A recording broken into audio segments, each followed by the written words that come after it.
You're rolling. Reggie, can you tell us a little bit about your involvement to this town, this community, your work here? So, yes. So, basically, we are on the Pacific side of the southern peninsula of Baja California in the complex or area that is called Bahia Magdalena. Right now, we are in Puerto Chale. All these communities, long time ago in the 1960s, were still like hunting whales. And since some years ago, a lot of these communities were relying on shark fishing. Some of them are still relying on that. Also on shells and shrimp gathering. A lot of these communities, particularly this one, didn't have that much tourism involvement since probably the last 4 or 5 years.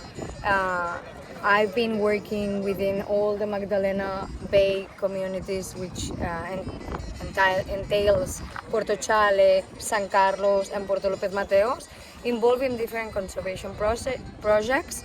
So just trying to understand what were the fisheries of sharks in the area, which type of species, the seasons, if there was a possibility for tourism within that. I've been working on different mangrove monitoring projects and understanding if there could be a possibility to protect these mangroves, because of course those are, the nurturing areas for, making possible a lot of things that are making these lagoons and part of the peninsula unique. So just, the amount of crabs, the amount of shells, the amount of sardine and mackerel that's produced in these bays, no? There's been some successful projects, some not that successful projects. Of course, there's always authorities in the middle, permits, and the community that are the ones that really want to do, a difference or make a change or change the way they are living. Puerto Chale concretely is doing amazing. I think it's because it's a southern lagoon very close to La Paz, and they have had also a lot of support from the tourism board to really make this a village where now it's known for the aggregation of gray whales, but long time ago probably nobody will come here. No, it's a very remote village, very poor, and right now they are thriving. They are doing very good with the tourism. It's on their hands to do it in a sustainable way too, because tourism can turn a problem as it turned a problem in the northern lagoon in Magdalena Bay or in the southern areas like Los Cabos.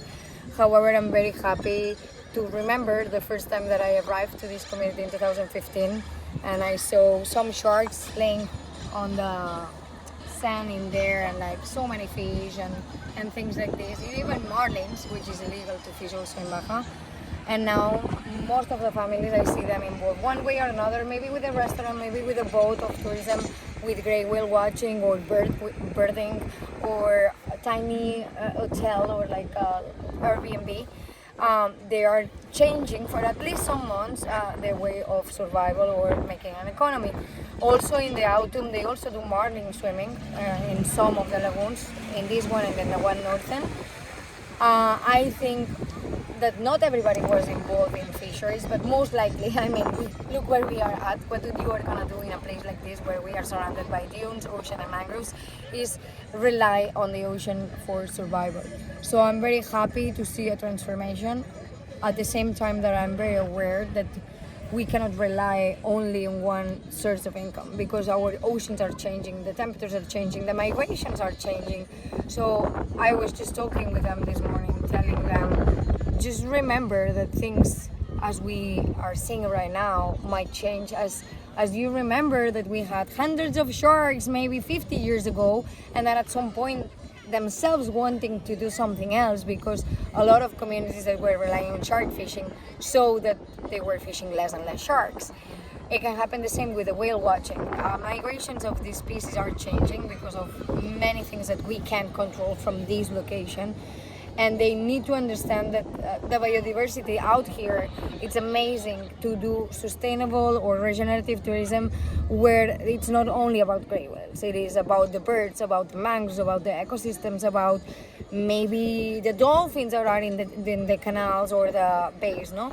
So most of them are getting very involved on reading and going to workshops that the authorities do, that monitoring groups that we have, like more citizen science based, so they know what they are facing. They have other evidences in other communities that have more time involved in tourism and in fisheries.